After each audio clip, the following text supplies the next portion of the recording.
The Depth of Time by ShayaLonnie. Chapter 6. No Repeating History. August 2nd, 1997. Sirius had shied away from Regulus's room at all costs, insisting that he would help by looking downstairs for the locket. In reality, he went in search of a hidden bottle of fire whiskey and Remus's old stash of chocolate bars located in a locked tin box beneath the kitchen sink inside a cauldron labeled broken, possibly cursed. Don't touch. Idiot, Sirius muttered to the absent werewolf, reaching inside for the wrapped sweets in triumph. After several hours of avoiding the upstairs bedrooms, and once the alcohol had been consumed, with chocolate bars in hand, Sirius made his way to join the cause, stopping on the landing nearest Regulus's room. Did you find the locket yet? Not yet, but I have an idea, Harry said, closing the door behind him, just as Hermione and Ron each appeared out of their old rooms. Harry moved past Sirius with a determined look, descending the stairs two at a time. Creature nicked loads of things from us. He had a whole stash of stuff in his cupboard in the kitchen. Come on. Ron and Hermione thundered down the stairs after Harry, Sirius sauntering slowly behind. They made so much noise that they woke Walburga's portrait as they passed through the hall. Filth, mudbloods, scum. Sirius flicked his wand at his mother's likeness, shutting the curtains, uttering a stream of profanity quietly under his breath, and then closed the kitchen door behind himself. Harry ran the length of the room, skidding to a halt at the door to Creature's cupboard, and wrenched it open. Kneeling down beside him, Sirius glanced inside the filthy cupboard. There was the nest of dirty old blankets the house elf had once slept in, but they were no longer glittering with the trinkets Creature had gleaned. The only thing of worth left behind was an old copy of Nature's Nobility, a wizarding genealogy. Damn, Harry exclaimed, and pulled out the old book. Nothing here but this book and a bunch of rubbish, he sighed as he handed over the volume to Sirius, who dusted off the cover. What is it? Hermione asked as Harry and Ron continued to dig through Creature's cupboard. Old book on pureblood genealogy, Sirius answered, running his finger along the spine. My brother and I had to have this thing memorized before we entered Hogwarts. Make sure we didn't mingle with impure blood. He rolled his eyes and opened the book, flipping the pages in disgust as he stood and walked around the room. It's magically updated, so when a new child is born or someone dies, the parchment changes. A lot like tapestry upstairs. You think my family's in there? Harry wondered aloud, just as Sirius landed on the page where fine ink script was written across the top. Potter. Sirius glanced over the page anxiously, running his thumb over the names he recognized so well. One in particular stood out, as he touched the name affectionately with one finger before reaching up and tugging the silver chain around his neck. Sirius, do you think my family's in that book? Harry asked again.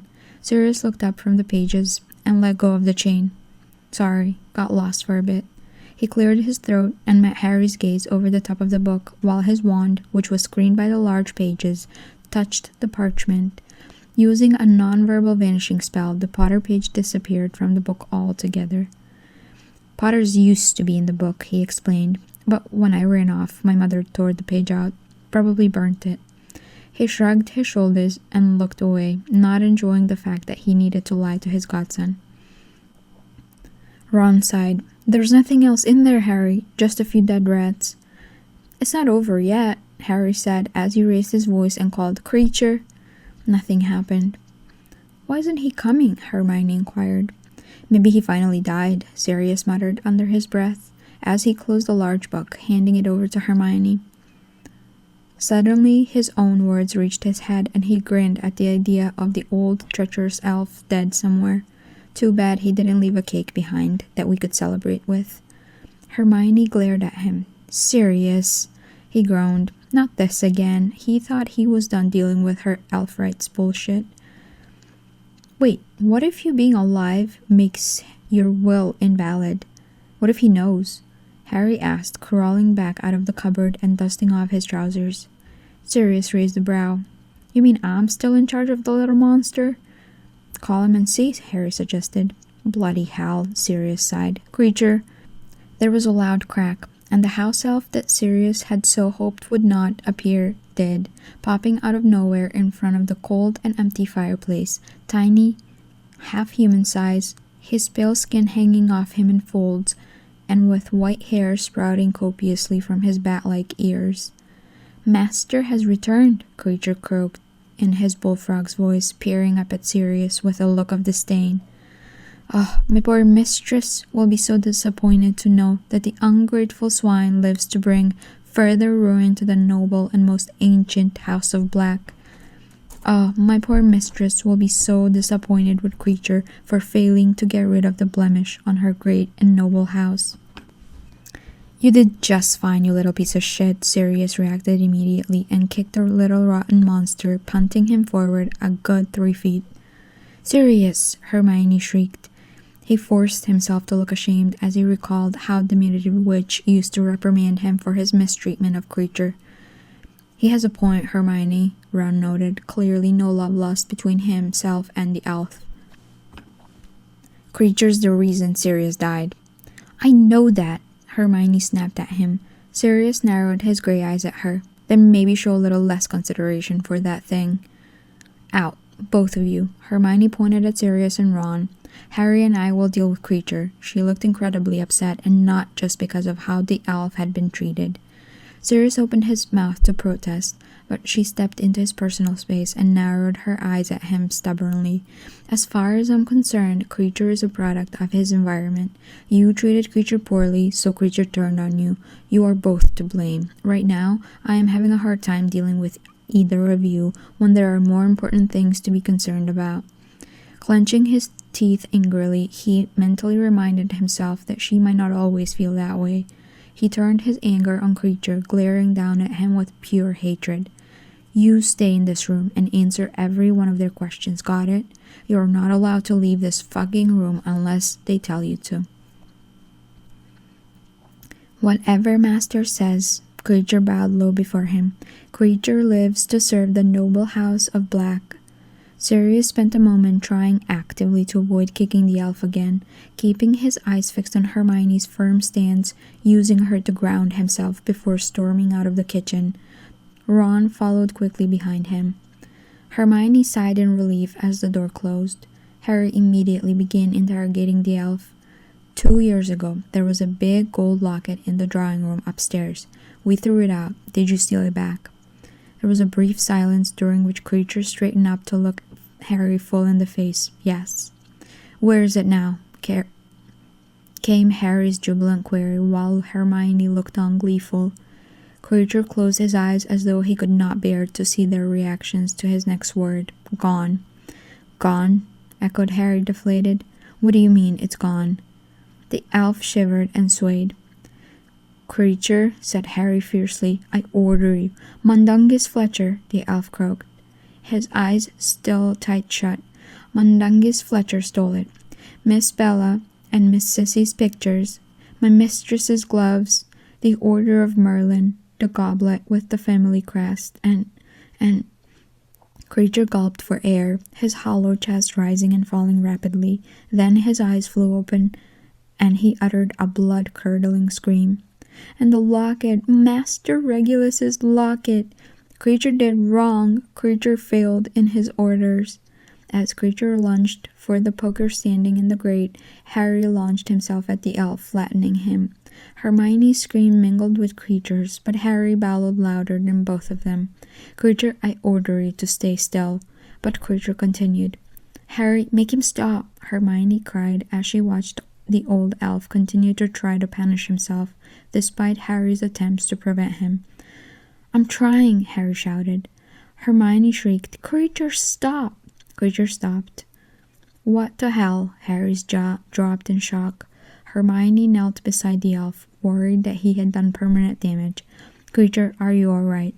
"Yes, mistress." "Creature obeys mistress," Creature said bitterly, narrowing his large eyes at her.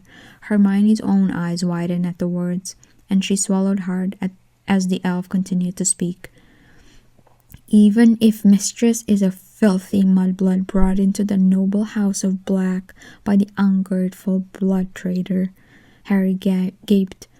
"Wait, Creature, you obey Hermione?" "Creature lives to serve the noble House of Black." "Harry, go tell Sirius that Mundungus took the locket," Hermione requested, panic rising in her chest. But she turned a fierce look on him. Harry, go. I'll deal with Creature, please. Her best friend nodded, eyeing Creature once again before walking out the door. Hermione promptly turned her attention back to the elf in front of her. Creature, why did you call me mistress? Why did you obey me? He glared at her, shaking his head. Creature can see the bond with his own eyes. Creature sees the mudblood mistress tied to his blood traitor master. Oh, my poor mistress, he wailed, to see what's become of her beloved house. Mistress would never forgive Creature. You see the bond? You see the bond between Sirius and me? She asked him. That doesn't make sense, Creature. Sirius and I are not married. I'm not your mistress. Creature sees the magic. He looked at her as though examining her for something, clearly disgusted by whatever it was that he saw. Creature grimaced and looked away. Marriage makes no difference. Magic was used to make a bond. The mistress tied herself to the noble house of Black with her filthy blood. Hermione swallowed again, her heart racing. Creature, you will speak of this to no one. Do you understand me? She looked down at the elf, feeling wretched for giving him orders and watching as he bowed before her. Creature lives to serve the noble house of Black. Creature, did you see Mundungus steal the locket? She asked him, getting back on topic. Creature saw him. The elf gasped, tears pouring over his snout. Creature saw him coming out of Creature's cupboard with his hands full of Creature's treasures. Creature told the sneak thief to stop, but Mundungus Fletcher laughed and ran. You call the locket Master Regulus's. Why? Where did it come from? What did Regulus have to do with it? Creature, sit up and tell me everything you know about that locket and everything Regulus had to do with it. The wizards all sat in the upstairs drawing room waiting for Hermione. When Harry entered, Sirius raised a questioning brow at his godson, who shook his head, looking confused, and muttered something under his breath about Hermione and her bloody elves. Sirius could tell that Harry was hiding something, but as he himself had banished an entire family tree out of an ancient book just to keep it away from prying eyes, he did not feel like he had a leg to stand on in probing for Harry's secrets. Shortly after, Hermione entered the room looking pale. What's happened? Harry asked quickly. Hermione's gaze fell on Sirius. What'd the elf say? He asked. Don't say it, Ron shouted, and the rest of them rolled their eyes. You know who asked Regulus to borrow Creature years ago. He took him to the cave where he was keeping the locket. He made Creature drink the potion that Dumbledore took. She glanced back to Harry. You know who used Creature to put the security measures around the locket. Then he left him there to die. But Regulus had ordered Creature to always return to him, so he did. She moved to the sofa, sat down next to Sirius, reaching for his hand. Creature told Regulus what he'd done, and Regulus figured out you-know-who had made at least one Horcrux. He had Creature bring him back to the cave to retrieve it. He drank the potion himself and switched the lockets, gave the Horcrux to Creature, and told him to destroy it. Regulus drank the potion? Harry asked quietly, and Hermione nodded. The Inferni? Sirius saw Hermione nod just before turning his focus down at both of her hands wrapped around one of his. Her words ran over and over in his mind, and he turned his attention to his other hand, holding a glass of fire whiskey. Creature said he went beneath the water. He could hear the tremble in her voice, and a part of him hated the pity he felt coming off of her. The rest of him wanted to bathe in her comfort. She pulled one hand away, and he looked up to see her wiping away stray tears from eyes that were now focused exclusively on him. Unwilling to speak about his brother's death or potential redemption, Sirius avoided the subject of Regulus entirely, breaking the silence with, "So, where is it now?" Hermione stammered for a moment. She looked like she wanted to push him until he disclosed the history between his brother and himself. He gave an expression that told her not to force the issue right now. Creature said Mundungus took it. I sent Creature off to find it for us. How do you know he'll do it? Ron asked. What if he vanishes and betrays us? He already betrayed Sirius once. I was very specific with his orders, Hermione replied. Ron raised a brow. And he'll obey you? Of course, Hermione affirmed, receiving curious looks from each of the men. Sirius told him to, and he cannot ignore his master's orders. The house elf's highest law is his master's bidding. Ron dipped his head in acceptance, but both Harry and Sirius stared at her suspiciously. Here, Hermione handed the fake locket back to Harry. Keep this safe. I told Creature he could have it when he gets back. It made him very happy. Took me a bit to get him to stop crying, actually. Sirius gawked at her. You gave the elf a present? I'm putting an end to a cycle, she affirmed. Harry's going to defeat you-know-who. We're going to win this war, and when that happens, I'm done watching Muggleborn's goblins, werewolves, and house elves being put under the heel of someone else. It doesn't mean I like him. The distaste in her voice was shocking, and she must have read the surprise on Sirius's face because she frowned at him. He betrayed you, and you ended up dead because of it. But you're not dead, so I'm looking to the future, and I'm ending the cycle of hatred. I expect all three of you to be nice to that rotten elf when he gets back. She stood up and fled the room in a huff, storming up the stairs. A moment later, the sound of a slamming door echoed through the house. Just keep Creature away from me when he gets back, Sirius groused. If you want, I'll give him back to you, Harry. We'll eventually need to leave Grimmauld Place, Harry replied, shaking his head. We'll tell him that if we don't return at any point, he should go back to Hogwarts. At least he won't cause trouble there. August 4th, 1997. They waited days for Creature to return, growing more and more anxious by the minute. Harry and Sirius practiced dueling in the cellar, which had been emptied for everything except a large old iron cage that Remus had used to secure himself during the full moon before Grimmauld Place had been compromised. Meanwhile, Ron and Hermione usually kept to the drawing room, Hermione reading the book of stories that Dumbledore had given her, and Ron playing with his Deluminator. Making their way up the stairs from their cellar, Sirius could feel the tension in the room as he watched Hermione's eyes narrow in on Ron while he clicked the little instrument in his hand and watched as the lights went in and out of the nearby lamps. Before she had a chance to completely snap and attack him, Sirius snatched the Deluminator out of Ron's hands. Hey, Ron glared. You'll get this back when you learn to do something else with your boredom. You've got a hand fixation. Go smoke, Sirius suggested, tossing his pack of cigarettes to Ron. Ron blinked at the small box, but before he made another move, his gaze switched to Hermione, who looked absolutely murderous. Don't you dare. Ron flinched.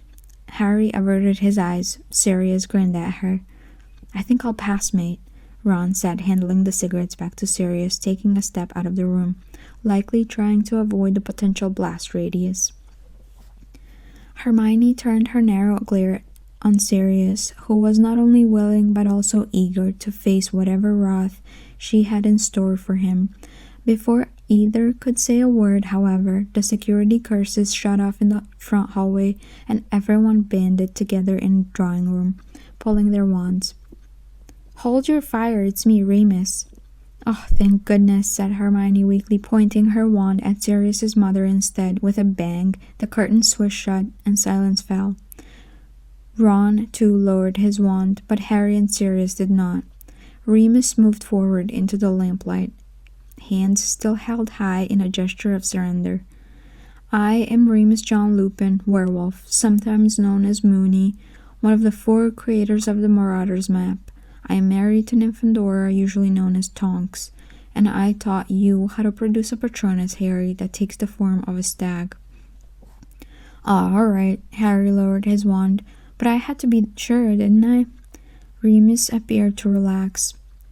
What the hell? Sirius asked, continuing to hold his wand up, daring his friend to make a move. What about my security measures, Moony? Really? Remus scowled at him.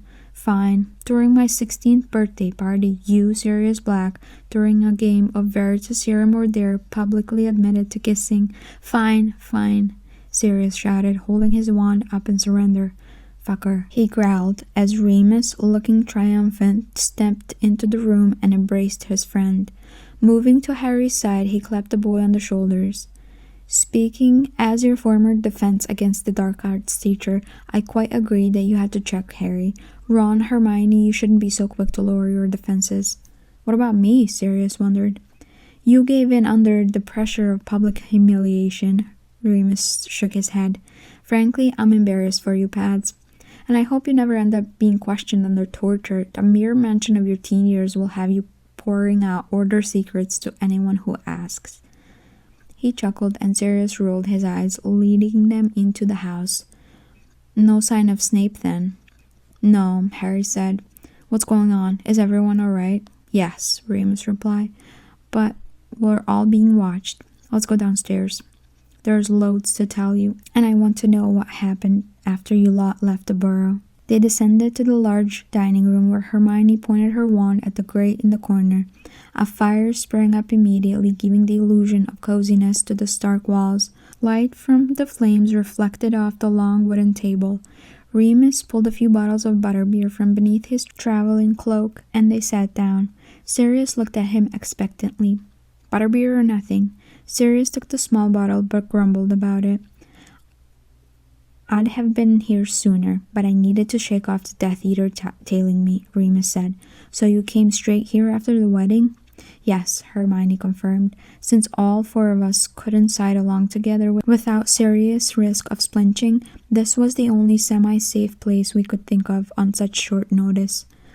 Tell us what happened after we left. We haven't heard a thing since Ron's dad told us family was safe, Harry begged.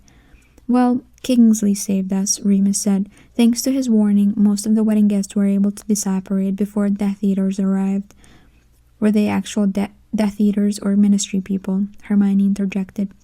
A mixture, but for all intents and purposes, they're the same thing now, Remus answered.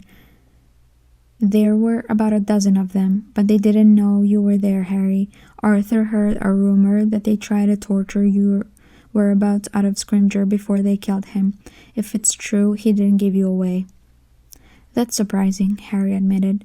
The Death Eaters searched the burrow from top to bottom, Remus went on, and they interrogated those of us who remained there for hours.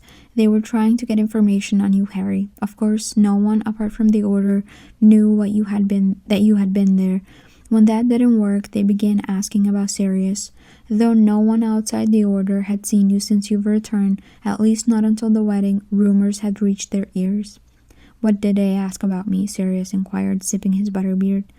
Mostly if any of us knew if you were really back, and if so, how is that possible? Remus sighed and looked to Hermione. They were just trying to rile me up, I could tell. It didn't work, though, he said with a smile. Of course not, Sirius grinned. Takes more than an interrogation to break you, Moony. Others, Remus' smile faded.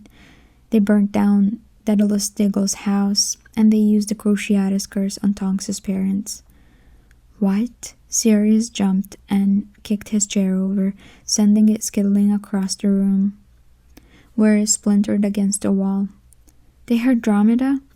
She's fine, Remus assured him, shaken but otherwise okay, I promise. They're my family now, too. Remus stood and grounded Sirius by placing a hand on his shoulder. Tonks is home now, taking care of them both. How could they do that? Hermione gasped. It's illegal. What you've got to realize, Hermione, is that the Death Eaters have the full support of the Ministry on their side now, Remus said. They've got the power to perform brutal spells without fear of identification or arrest.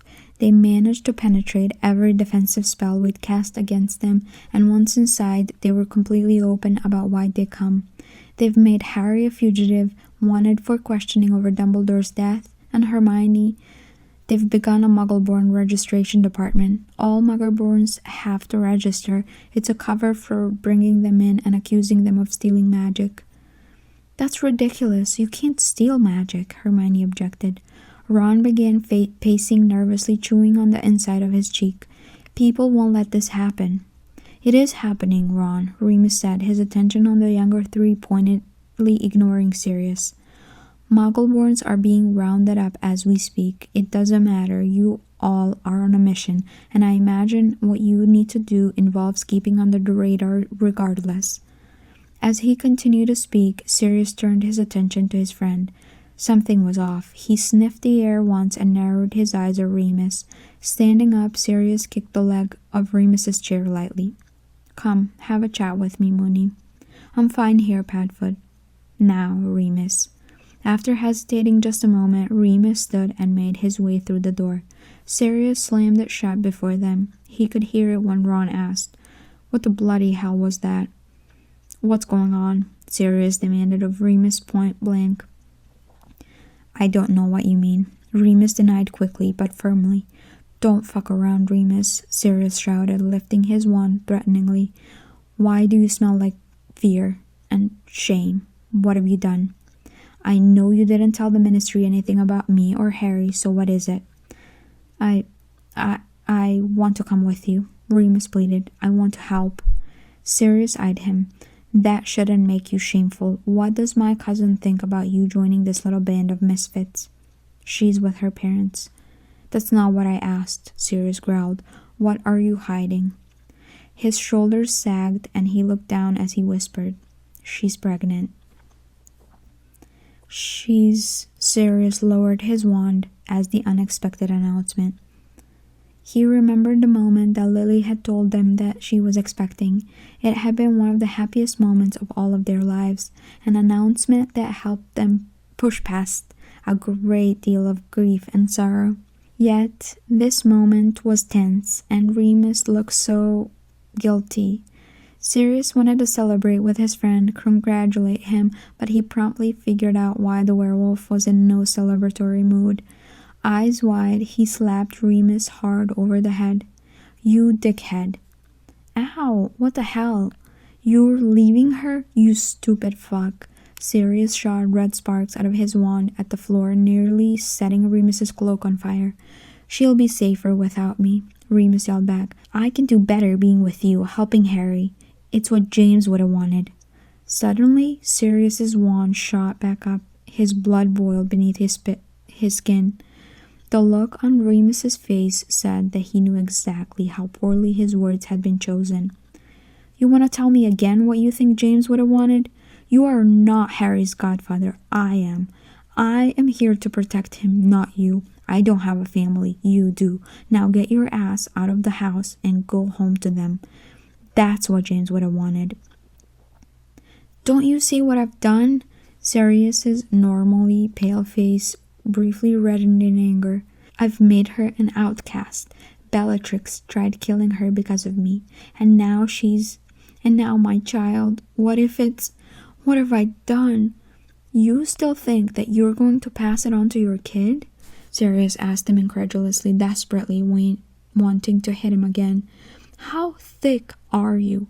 You've been told for years that can't happen." Remus shook his head. "You don't know that." "It's in the saliva, stupid. Mia told you that every year, and even then it's only in a bite when you're fully turned." Sirius lowered his wand and ran flustered fingers through his hair. "Merlin, you know all of this, Remus." "There's no conclusive evidence," Remus muttered quietly. "No conclusive," Sirius snarled, threw his wand down, and launched himself forward, sinking a balled fist into the side of Remus's jaw. Remus stumbled backward and turned, hitting Sirius hard on the side of the head. Just as his fist connected, Sirius shifted into Padfoot and latched his jaws onto Remus's forearm tightly, growling loudly as Remus continued to shout and growl back. "What in Merlin's name?" Hermione screamed as she burst through the door, Harry and Ron right behind her. Immobiles. Both instantly froze. "Are you both mad?" she snapped and retrieved their wands, Remus's from his hand and Sirius's from the floor. With a flick of her wand, Padfoot fell to the ground, growling.